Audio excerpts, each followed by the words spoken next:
Boa tarde. Boa tarde a todos. Em nome da organização do terceiro Encontro Nacional da EJA, dou as boas-vindas aos participantes dessa sessão de comunicação, essa sessão que intitula-se Gestão da EJA. Eu sou Mari Silvia, eu sou do Instituto Federal de Santa Catarina e estarei mediando os trabalhos desta sessão neste dia. Estão conosco a Patrícia Vieira Roncone e a Camila Fátima Pereira, também são do IFSC, e elas estarão fazendo a tradução simultânea em Libras. E nós queremos agradecer imensamente às duas pela promoção da inclusão. Nesta sala serão apresentados 2 trabalhos. Então, cada apresentador poderá usar até 20 minutos para fazer sua apresentação. Então, vocês teriam 10 minutos, mas em função do número de trabalhos, nós então aumentamos. Vocês poderão utilizar 20 minutos para a apresentação de vocês. Ao final das apresentações, será aberto espaço para as questões e podemos fazer um debate, vocês podem colocar ali no chat, ou a gente abre, vamos todos para a tela, acho que é melhor, nós vamos para a tela, e aí a gente faz um pequeno debate ali entre as pessoas que estarão apresentando. E as outras pessoas da sala poderão fazer a pergunta pelo chat. Vamos combinar assim. Então, pessoal, sejam todos bem-vindos mais uma vez e vamos dar início aos trabalhos. Gostaríamos de orientar que vocês deixem os celulares no silencioso para que nenhum ruído possa atrapalhar a apresentação de vocês, tá? Na ordem do dia, nós temos, então, o trabalho A Formação Profissional no Mundo Pós-Pandemia, Análise, Demandas e Princípios. Vamos passar a palavra, então, para a Márcia Castilho de Sales, que abordará este tema.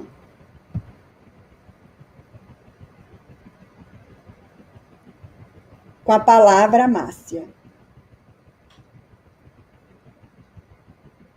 Vocês estão me ouvindo? Boa tarde a todos. É muito bom estar aqui participando nesse encontro com vocês, de um evento tão importante, tão significativo, e que nesses tempos atuais está realmente merecendo muita atenção pela forma como a EJA, Integrada à Educação Profissional, vem sendo pouco desenvolvida, se a gente tiver como referência o Plano Nacional de Educação.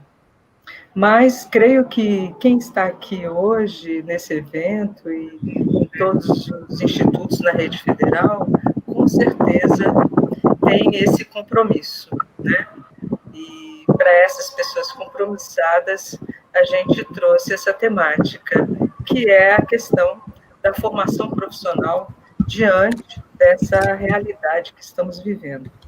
Eu não tenho apresentação. Eu teria 10 minutos, e com 10 minutos eu fiz a opção de não usar uma apresentação. Por isso a gente vai falar. Bem, o tema é a formação profissional, que nesse mundo da Covid-19 precisamos repensar. Então, a gente começa fazendo reportando a esse contexto atual que estamos vivendo, Então, o que é o Covid-19 nesse atual contexto? Nós temos hoje 34 milhões de casos no mundo inteiro, desse coronavírus. Só de mortes nós temos 1.023.000 pessoas mortas, Essa pandemia, ela provocou uma revolução tanto sanitária como econômica, como social e trabalhista. Nós estamos vivendo diante de um mundo que se modificou em função da doença, né? Todo mundo sabe os cuidados sanitários que são exigidos a partir do Covid, o que está acontecendo hoje na economia mundial em função desse problema, que é a redução dos PIBs, né, a diminuição da oferta, né, dos negócios. Então, exigindo uma revolução, inclusive trabalhista, que as pessoas tenham novas posturas e protocolos diante do seu ambiente de trabalho, e mudanças sociais, né, onde várias famílias ficaram arruinadas em função da pandemia, vários negócios fecharam, né, outros foram criados. Então, se exige, nessas relações de trabalho, novos comportamentos, novas relações. E esse contexto atual, ele trouxe para o mundo do trabalho um aprofundamento dessa crise, né?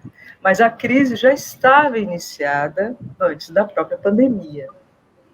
Nós tivemos uma reforma dita reforma trabalhista, que na verdade foi uma deforma, né? A implantação de uma perspectiva neoliberal na regulação do trabalho e do emprego no Brasil.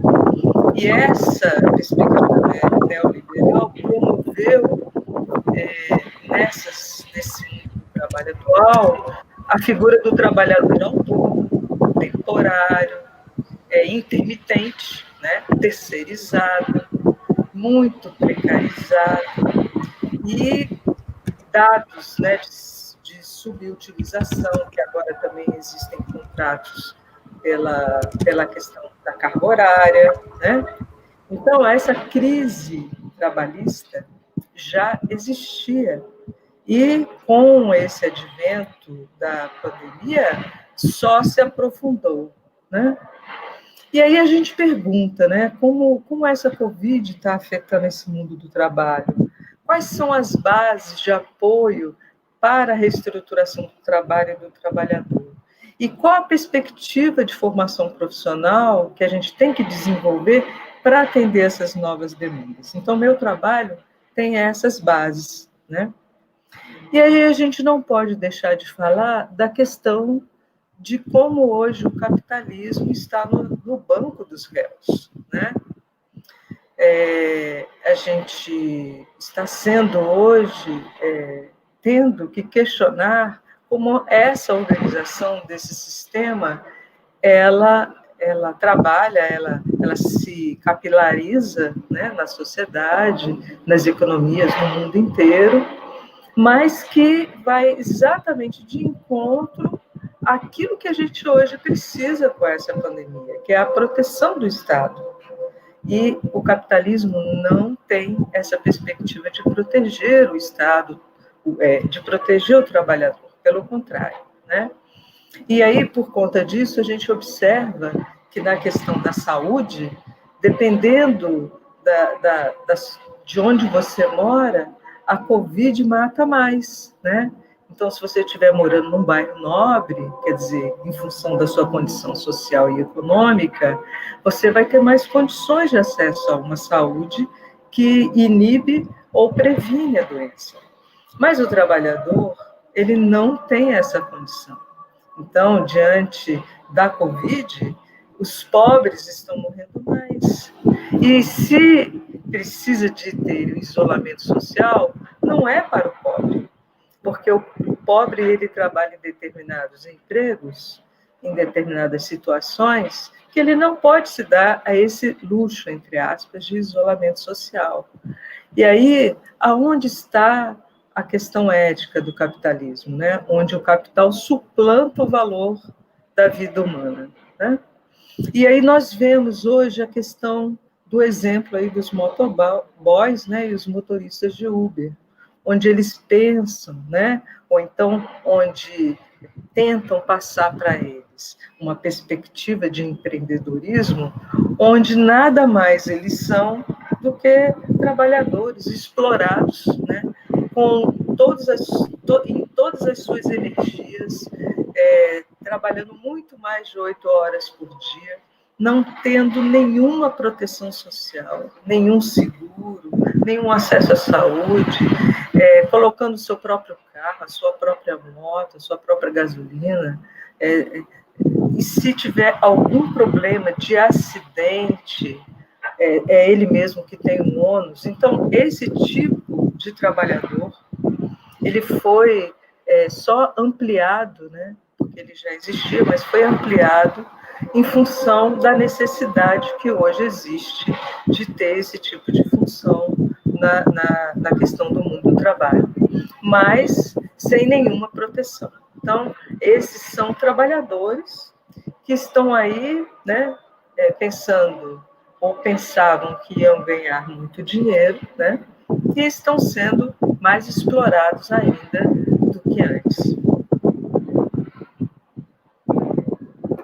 A Organização Internacional do Trabalho e a ONU, todos os dois órgãos, diante da Covid, também falou e direcionou, tem relatórios no site de cada organização, direcionando para as economias mundiais, para os governos dos vários países, né, que é preciso proteger socialmente os trabalhadores que têm maior dificuldade do emprego, porque com a Covid, a quantidade de emprego e subemprego só aumentou e vai se expandir ainda muito mais, né?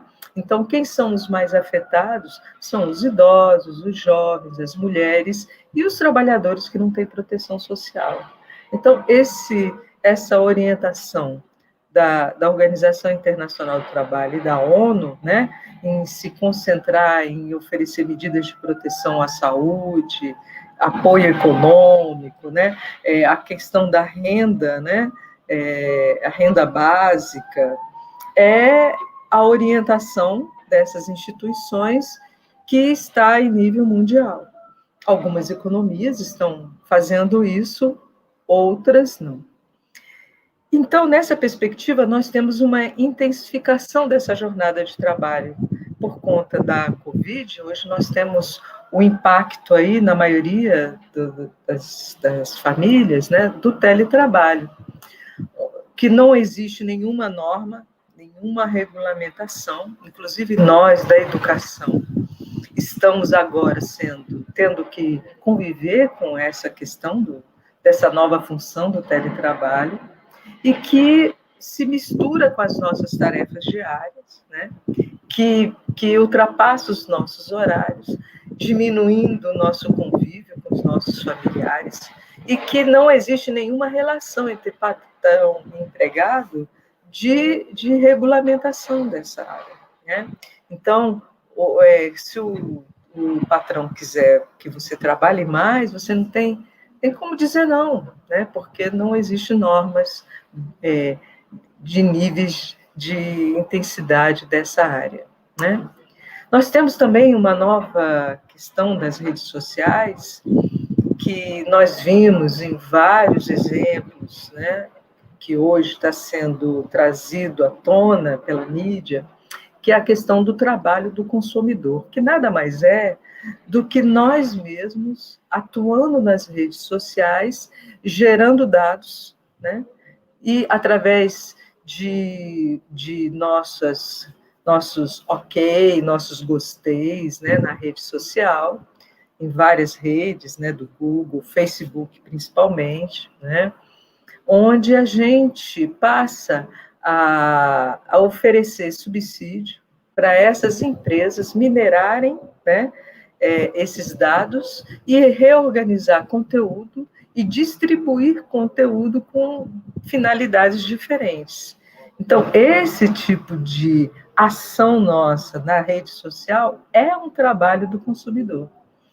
E isso, se quem assistiu, tanto Privacidade Hackeada, né, quanto o último documentário Dilema das Redes, percebeu que esses conteúdos também são criados de cunho político, né? E estão interferindo politicamente em vários países, trazendo a ascensão de grupos que não tinham nenhuma visibilidade, mas que surgiram em função das, entre aspas, fake news, né?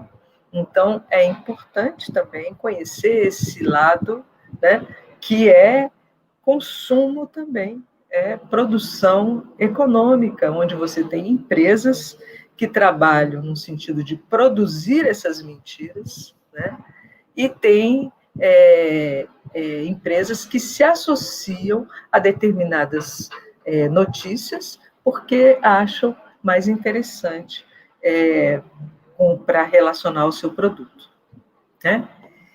E aí também nessa questão da pandemia surge essa nova classe trabalhadora, né? Que são aqueles que já eram excluídos socialmente e que ficam mais ainda excluídos nesse processo, que são os imigrantes, que são os negros, as mulheres, os jovens, né? Eles atuam como faxineiros, os cuidadores domésticos, os trabalhadores de construção, trabalhadores manuais. Eles sempre existiram, mas com essa pandemia eles se tornaram visíveis, né?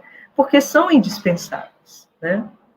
E aí nós temos com o Covid-19 essa nova relação com o trabalho, né? Nós precisamos ter mais cuidados sanitários, precisamos ter um autocuidado, né? Essa questão da entrega, do delivery, tudo isso emergiu dentro dessa perspectiva. Bom, e como fica a educação profissional nesse contexto, né? Se é importante a gente ter clareza de tudo isso que está acontecendo na nossa sociedade, a educação profissional que tem esse trabalho, né? Ela tem como princípio educativo a questão do trabalho e tem que desenvolver uma formação para a inserção desses trabalhadores nesse mundo do trabalho. Nós temos que nos apoiar nessa construção dialética do conhecimento, né? E temos que articular essa perspectiva do trabalho com a produção da vida, com a cultura, com a ciência. A gente tem que ter esse entorno nosso nas nossas aulas, nos nossos conteúdos, nos nossos projetos integrados, né? Esses estudantes eles têm que ter acesso com clareza ao conhecimento do que está acontecendo na sociedade, né? Então, a gente tem que ter uma perspectiva de uma educação emancipadora, que é um princípio, né? Que a gente propõe na formação profissional pós-pandemia, que é a questão da educação emancipadora, que a gente precisa necessariamente promover a desalienação do trabalhador, do nosso estudante, para ele compreender que a superação histórica e dessa condição que vivemos só vem através do esclarecimento e da consciência sobre esses processos de dominação social, né? Então, precisamos trabalhar nessa perspectiva. Outro princípio é a proposta de consolidar e implantar uma praxis político-educativa. O que é isso? A praxis, nessa perspectiva, não é aliar teoria e prática. É, sim, desenvolver um processo de compreensão dessa inserção nossa nessa realidade sobre o prisma do trabalhador. E desenvolver essa compreensão sobre o prisma do trabalhador não é fácil, porque nós mesmos, que somos professores, nós também estamos ainda muito alienados, numa perspectiva ainda muito do senso comum, e absorvemos muito uma visão burguesa de mundo.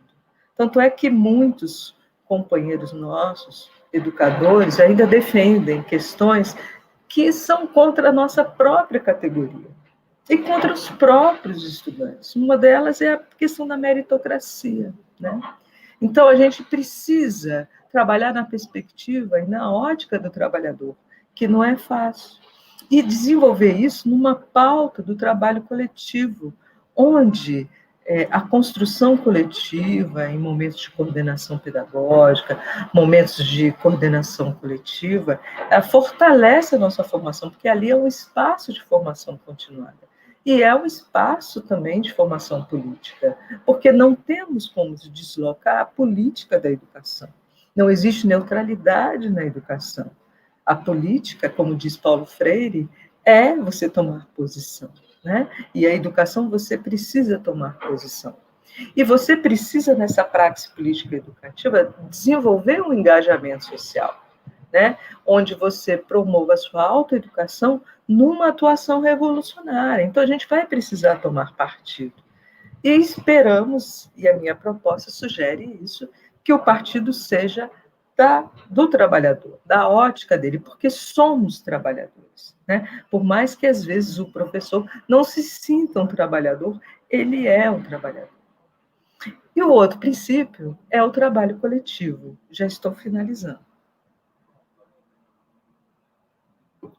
O trabalho coletivo é a perspectiva de você construir com autonomia e com responsabilidade propostas de ações pedagógicas, né, que supere esses limites pessoais, que valorize a atuação do trabalhador no compartilhamento das suas experiências, na exploração das suas vivências, na nossa relação com o mundo dele, né, com uma proposta de construir uma prática de pedagogia libertadora, freiriana, na perspectiva de Freire, né? Como prática de liberdade, uma educação como prática de liberdade.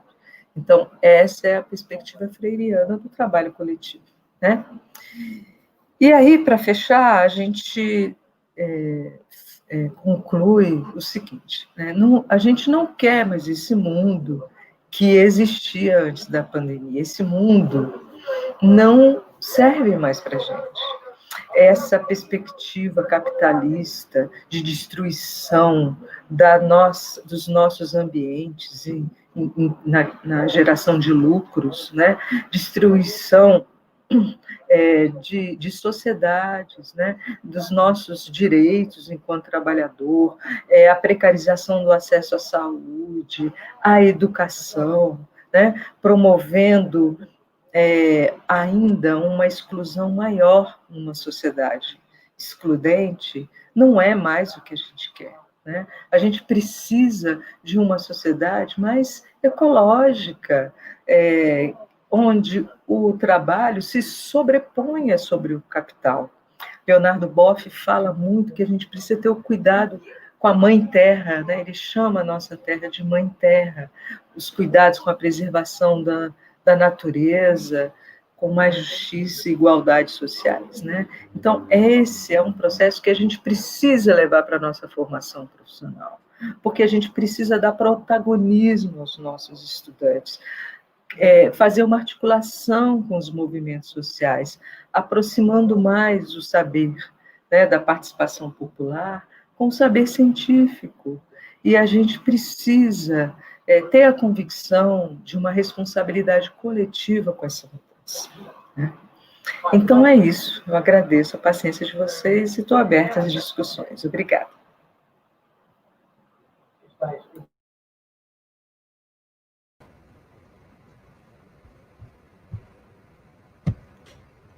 Agradecemos à professora Márcia, da UNB, pela apresentação do trabalho. E passamos ao próximo trabalho, que traz como título Reflexões que atuam na EJA-PROEJA sobre a gestão democrática na escola. Esse trabalho será apresentado por Otávio Augusto de Araújo Tavares. Sinta-se à vontade, Otávio. A palavra é sua. Gente, é uma grande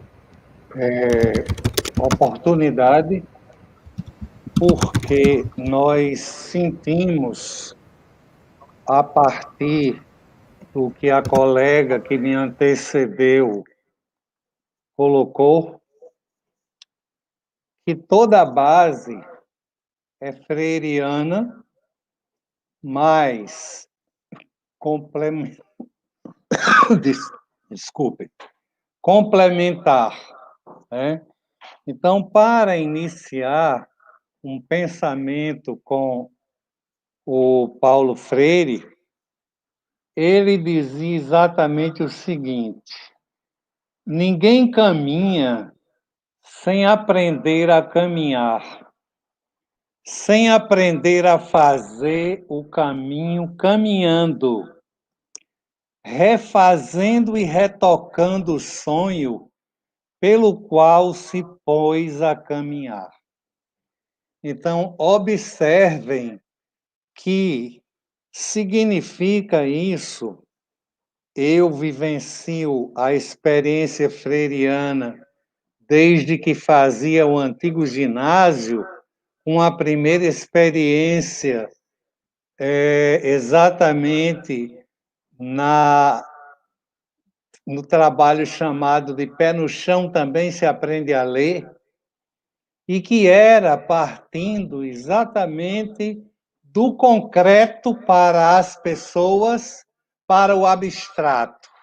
Então, se eu ia trabalhar com agricultores, eu ia trabalhar com enxada, com tipo de terra, tipo de semente, etc. Se eu ia trabalhar com questões, por exemplo, de locomoção, eu ia ver exatamente tipos de carro, tipos de engrenagens e assim por diante. Era para partir do concreto para o abstrato e para eles entenderem este caminho.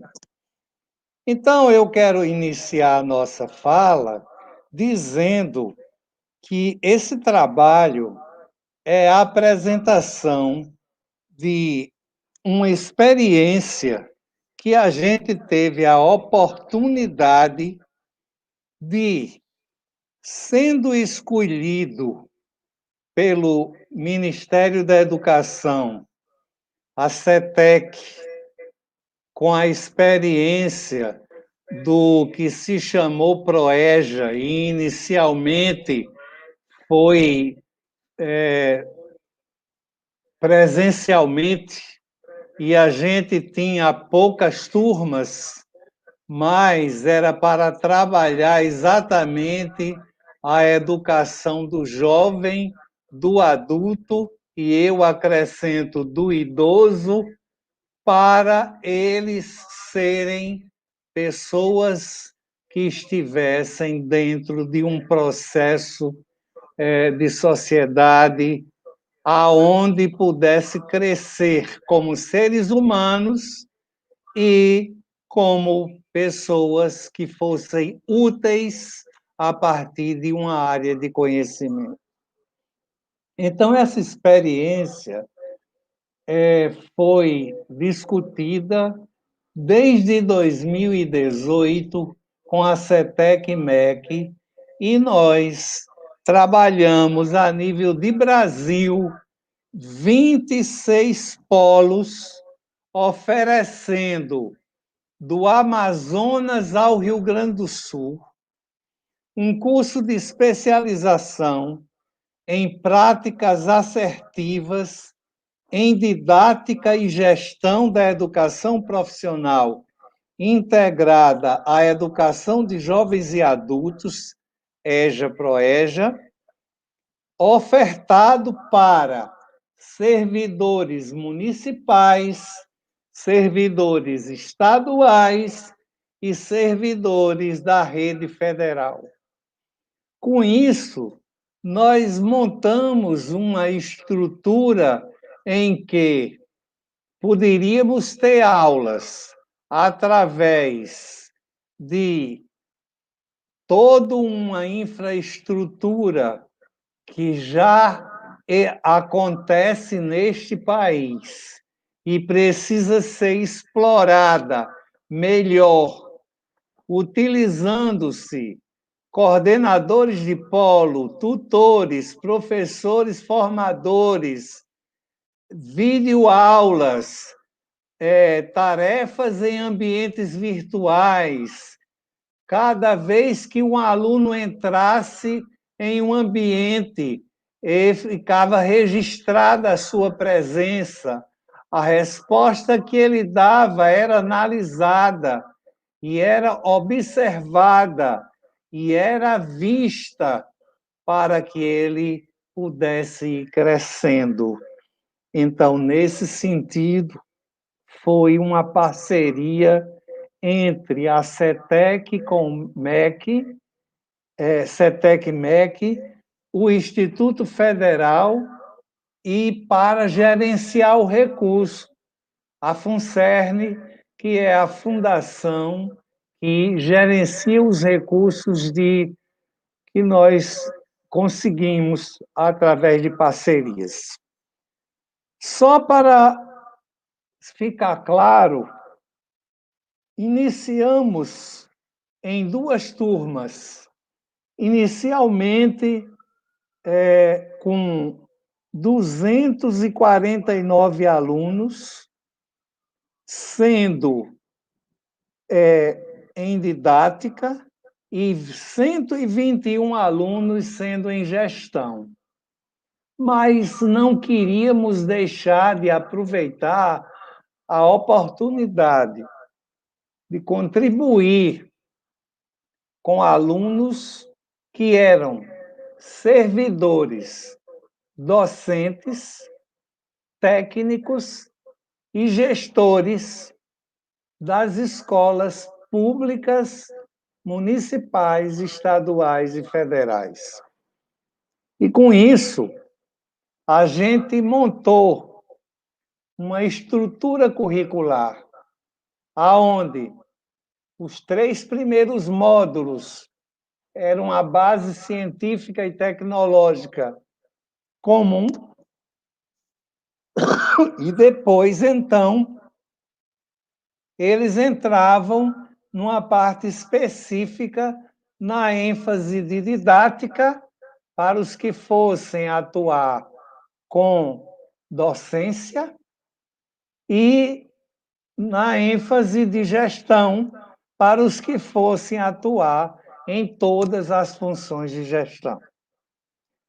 Isso foi um desafio muito grande, porque não conseguimos, com a primeira turma, atingir o total de alunos que nós gostaríamos, mas garantimos o recurso para abrir uma segunda turma. E aí, quando estávamos na metade da primeira turma, abrimos a segunda turma, aí já para 1.441 alunos, 698 em didática e 373 em gestão. Essas 2 turmas trabalhavam exatamente qual era o nosso grande objetivo, é que eles aprendessem realmente o que é trabalhar com uma clientela que, inclusive, nós temos um plano decenal de educação aprovado e que vai até 2024 e que deveríamos estar com pelo menos mais 25% de atuação com esse tipo de clientela.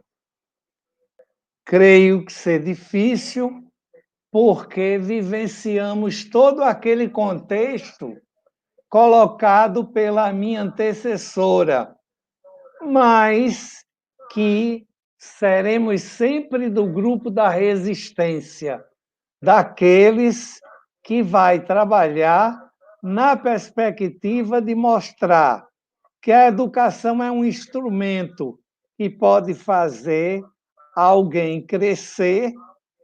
E os últimos dados que eu estou colocando para vocês aqui são do dia 29 de setembro de 2020. E ainda temos 66 alunos que nós decidimos utilizar este recurso para fazer um repercurso para aqueles que não conseguiram, pelo menos, concluir 2 disciplinas e o TCC, o trabalho de conclusão da especialização. Fizemos 2 tipos de experiência, uma elaboração de artigo e outra elaboração de um memorial, aonde os alunos começaram a se encontrar e a rever a sua própria história de vida.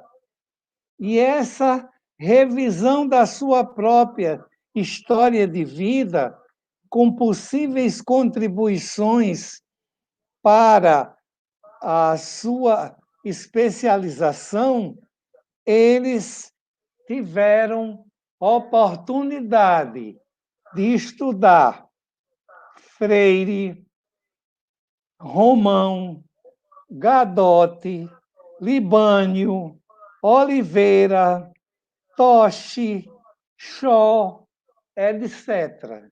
E, com isso, aplicando no cotidiano, naquela linha que eu coloquei no início, relação, teoria, prática. Na minha tese de mestrado, eu encontrava professores que trabalhavam nas periferias das cidades e trabalhavam com sucatas. E os alunos aprendiam muito bem, porque a sucata era dado um sentido para eles e um redimensionamento. Como também hoje você pode ter, por exemplo, todos esses referenciais de AVA, ambiente virtual, aonde você projeta uma videoaula mostrando diferentes coisas que existiam e que foram transformadas e que chegaram a contribuir para o avanço científico, tecnológico e, consequentemente, humanitário do ser humano. Então, os sujeitos dessa pesquisa são concluintes do curso de especialização em práticas assertivas e didática e gestão, para que esses alunos, e aí como nós atuamos também como não só coordenação geral, mas orientador de TCC, mas também visitas a polos, análise de dificuldades, das questões dos polos que nós nos aproximamos mais, já que eram 26. A gente pretende aprofundar mais ainda. Foram o polo de Niterói, no Rio de Janeiro, o polo de Salvador, na Bahia, o polo de Pelotas, no Rio Grande do Sul, e o polo da UFESA, do Rio Grande do Norte. E o número de participantes escolhidos foram exatamente concluintes da ênfase da gestão, porque foi essa ênfase que nós nos dedicamos mais, mediante as funções que vimos desenvolvendo, apesar de eu ser um apaixonado pela docência, e aqueles que tiverem a curiosidade podem entrar no portal do IFRN numa memória, e nessa memória você vai ter lá a tese de doutorado que eu tive agora publicada como e-book, que se chama exatamente Encantamento e Desencantamento do Educador, o processo dialético no ensino para que ocorra a aprendizagem. Então, algumas conclusões preliminares que eu fiz o levantamento e tenho muitas folhas e dá para vocês pesquisarem. E nós temos, de todos os alunos, os registros de coisas que eles diziam assim, basicamente em 3 dimensões. A dimensão democrática, da gestão democrática, a dimensão da prática pedagógica com experiências inovadoras, desde o que existia próximo ao que era possível chegar a mais na frente com novas tecnologias, e a própria formação de professores, que pode ser dada a partir exatamente da realidade deles. Então, a formação de professores ganhou destaque na voz dos educadores, desses alunos, estudantes, que apontavam ser essa dimensão um elemento imprescindível para impulsionar a gestão democrática nas escolas, tanto naquilo que diz respeito às práticas pedagógicas, quanto na condução da forma de estimular a participação da comunidade na tomada de decisão da escola. E, nesse sentido, a gente, como não ia ter muito tempo, elegeu aqui algumas citações de vários desses alunos para vocês verificarem como é importante analisar o cotidiano, tanto que um gestor atua, como que um técnico atua, como que um docente atua. E aí, várias colocações como representações sociais, que é outra coisa importantíssima. Precisamos de saber quais as representações sociais que são feitas pelos nossos alunos, pelos nossos docentes, pelos nossos técnicos, pelos nossos gestores, pelos nossos políticos, para que a gente possa, com isso, ter mais clareza e possa contribuir. Então, algumas que eu selecionei. Uma delas, vencer os obstáculos que impedem uma formação mais expressiva, talvez seja o maior desafio, tanto para as políticas públicas, quanto para as gestões que operacionalizam esta oferta. Quantas coisas a gente retrocedeu e quantas coisas a gente retomou e tem que retomar. Outro, conhecer a história da educação é entender como são aplicadas suas leis e diretrizes, como são fundamentais para o seu crescimento, o crescimento pessoal, profissional, onde se visa participar futuramente da parte de onde você tiver a oportunidade de estar contribuindo com a sociedade. Todas as disciplinas estudadas neste curso receberam elogios de alunos, no sentido de dizerem que trouxeram conhecimento e muita reflexão, principalmente ao comparar o conceito com a prática, onde na experiência diária que cada um de nós tem, os dois andam bem longe um do outro, infelizmente. E nós temos que fazer a interface. Finalmente, um profissional comprometido a desenvolver um trabalho necessita de estímulos. E eu vi a especialização desta forma. Isso foi dito por um outro aluno.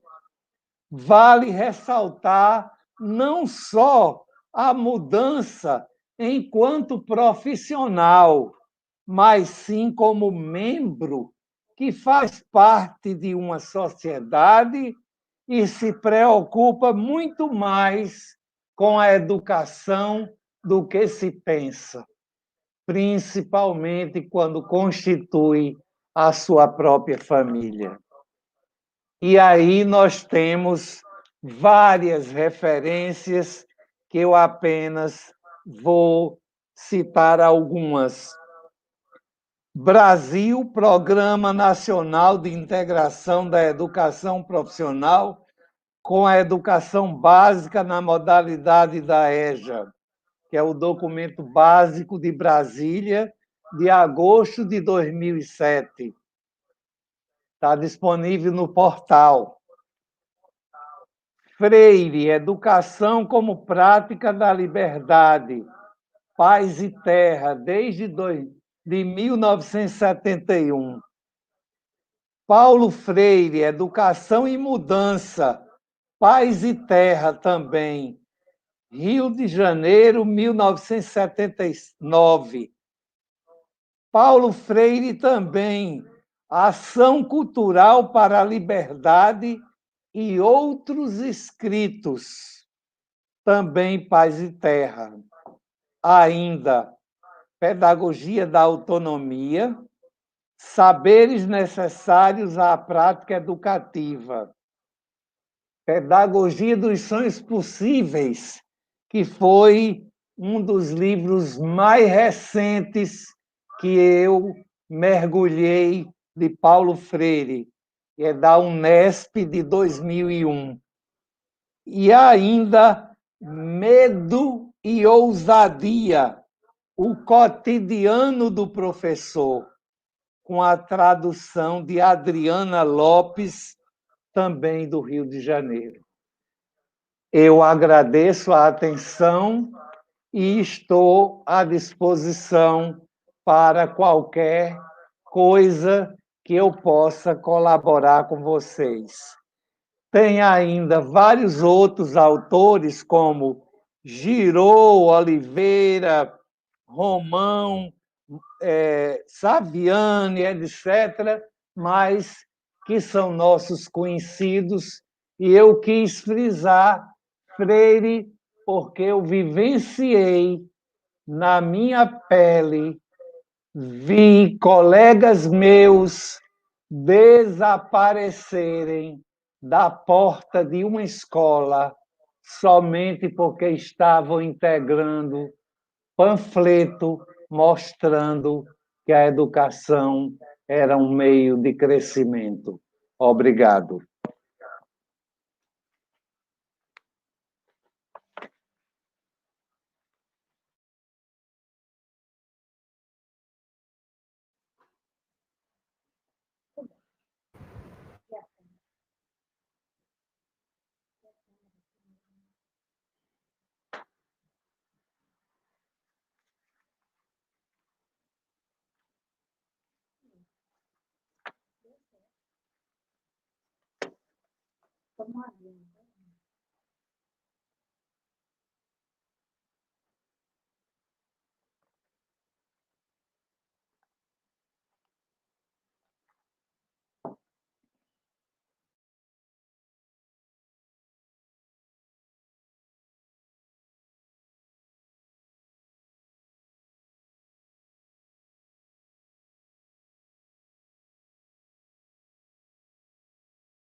Agradecemos aí o professor Otávio, do Instituto Federal do Rio Grande do Norte, pela apresentação da pesquisa, né?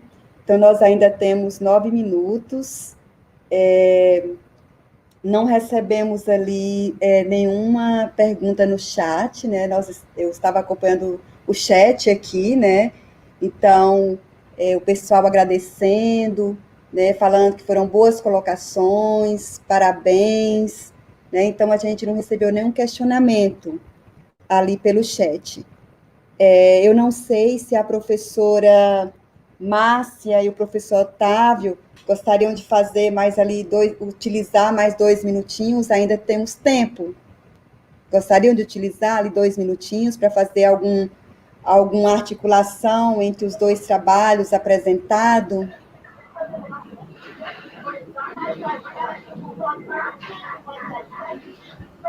Então, vamos colocar na tela a professora Márcia e o professor Otávio para a gente fazer ali um bate-papo, 5 minutinhos de bate-papo. Então, a apresentação do professor Otávio, né, da pesquisa realizada, brilhante. Nós sabemos da importância dessas formações, né, dessa especialização, como são significativas e tão necessárias na EJA integrada. Parabéns, né, os excelentes resultados, né, do envolvimento, né, tanto de docentes, é claro, quanto de estudantes, durante todo o processo formativo. Maravilhosa a proposta. Gostaria de só enfatizar uma coisa, né? Nós temos que ressignificar a educação profissional numa nova perspectiva, e estamos no tempo certo, no local certo, num evento onde a gente fala para muitos, né? Então é importante a gente enfatizar esse novo olhar, essa nova perspectiva formativa, para que a gente não tenha uma sociedade onde a ignorância predomine, onde a gente seja governado exatamente por essas fantasias, essas ideologias, essas coisas tristes que estamos vivendo atualmente, né? Onde a gente não consiga eleger nenhum terraplanista, né? Que é fundamental hoje, que a gente consiga formar nossos estudantes com uma perspectiva diferente desse mundo que a gente está vivendo e transformá-lo no futuro. Né? Então, eu queria finalizar colocando esse convite, esse compromisso e essa responsabilidade coletiva a todos que estão aqui assistindo. Obrigada. Da minha parte, eu também gostaria de dizer que espero que a gente continue a fazer a pesquisa, já que com 1.441 alunos, e que eu espero que esses 66 concluam e também façam memoriais em que a gente possa chegar e colocar as suas representações como forma de algo que você incentiva as pessoas a crescerem como seres humanos, como, por exemplo, uma aluna que disse que o memorial dela foi algo mais importante porque ela conseguiu voltar a ensinar a um estudante de 54 anos que não tinha aprendido a ler quando ela iniciou. E ele aprendeu. Então, são questões muito concretas, ou então uma citação inicial que um outro aluno colocou, dizendo assim: todo mundo ama um dia, todo mundo chora. Um dia a gente chega e no outro a gente vai embora. Cada um de nós compõe a sua história e cada ser em si carrega o dom de ser capaz e de ser feliz.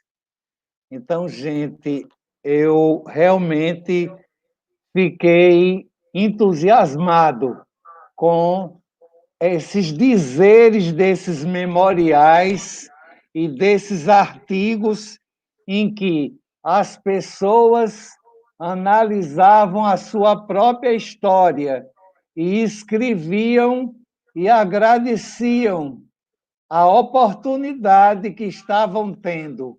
E por isso fizemos questão, no cenário que nós estamos vivenciando, de uma pandemia mundial e de um governo difícil da gente lidar, mas que pelo menos nós pudéssemos aproveitar a oportunidade de plantar sementes, e sementes germinadoras para pessoas melhores.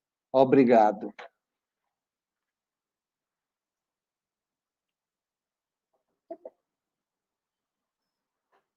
Contribuições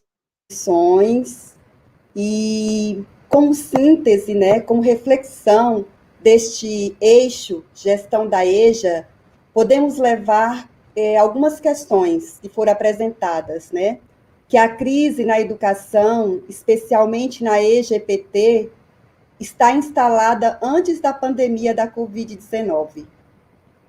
Todavia, com a pandemia, os menos favorecidos, que é o público da modalidade de educação de jovens e adultos, estão sendo mais afetados, porque não têm o privilégio de fazer o distanciamento social, que nós temos esse privilégio enquanto profissionais de órgãos públicos, né? E esses menos favorecidos precisam realmente trabalhar. E ainda foram citados como exemplos nas falas de vocês os negros, os imigrantes, os faxineiros, entre outros. E a pergunta que não quer calar: como fica a educação profissional neste contexto? A educação profissional tem que desenvolver uma educação para a inserção dos trabalhadores no mundo do trabalho e temos que trabalhar pela prevenção da vida, implantar uma praxis política, educativa e sair do senso comum, promover uma autoeducação, desenvolver o trabalho coletivo por meio da relação com o mundo, com o outro, numa perspectiva freiriana. É necessário conhecer a história da educação e manter uma relação, né, de teoria e prática, principalmente na dimensão da gestão. E a formação de professores é um fator importante para impulsionar a gestão democrática nas escolas. E vocês dois, né, falaram de formas diferentes, mas fecharam com uma frase: esse é o momento de ressignificar a educação profissional. Então, nós agradecemos a todos. Continue participando do terceiro Encontro Nacional da EJA. Nós temos aí várias comunicações ainda ao longo desse dia, vários relatos. Amanhã nós teremos uma mesa com os alunos às 20 horas. Vale a pena ouvir os relatos dos alunos nesse tempo de pandemia. Fiquem bem, um grande abraço e boa tarde.